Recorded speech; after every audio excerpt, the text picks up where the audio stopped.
देवळाली कॅम्पच्या काही भागाचा शनिवारी वीज पुरवठा खंडित. मान्सूनपूर्व कामांना महावितरणतर्फे सुरुवात. झाडांच्या फांद्या छाटणीसह देखभाल दुरुस्तीची कामे केली जाणार.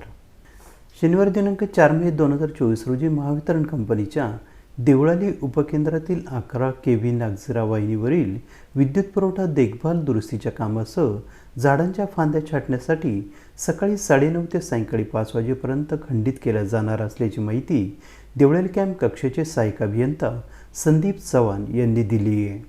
त्यामुळे देवळाली कॅम्प शहराच्या Anand road, doctor Babasaheb Ambedkar society, Adke Nagar, Sansari Naka, Sansari lane number 1 आणि Sansari lane number 2, police point, Ravi society, Deolali plaza, Sathenagar, Nagzira Nala, Niki सागर, धनंजय निवास, लॅम्ब रोड परिसर या भागाचा विद्युत पुरवठा दिवसभर खंडित केला जाणार आहे, असे महावितरणने कळवले आहे. पावसाळ्यामध्ये ग्राहकांना अखंडित वीज पुरवठा व्हावा म्हणूनच ही मान्सूनपूर्व कामे केली जात असल्याने ग्राहकांनी संयम राखून प्रशासनाला सहकार्य करावे, असेही आवाहन महावितरणकडून करण्यात आले.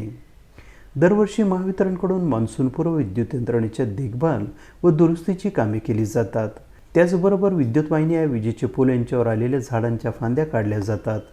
कमकुवत, जीर्ण झालेल्या, तुटलेल्या, जळालेल्या वाहिन्या बदलल्या जातात.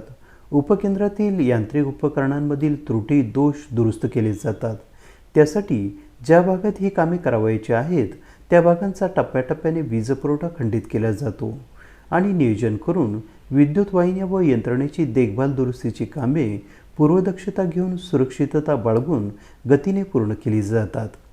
तत्पूर्वी ही कामे करण्याअगोदर ग्राहकांच्या मोबाईलवर मेसेज पाठवून पूर्वसूचना देण्यात आली आहे, अशी ही माहिती देवळाली कॅम्प कक्षाचे सहाय्यक अभियंता संदीप चव्हाण यांनी दिली आहे. AB न्यूजसाठी प्रमोद रहाणे, देवळाली कॅम्प, नाशिक.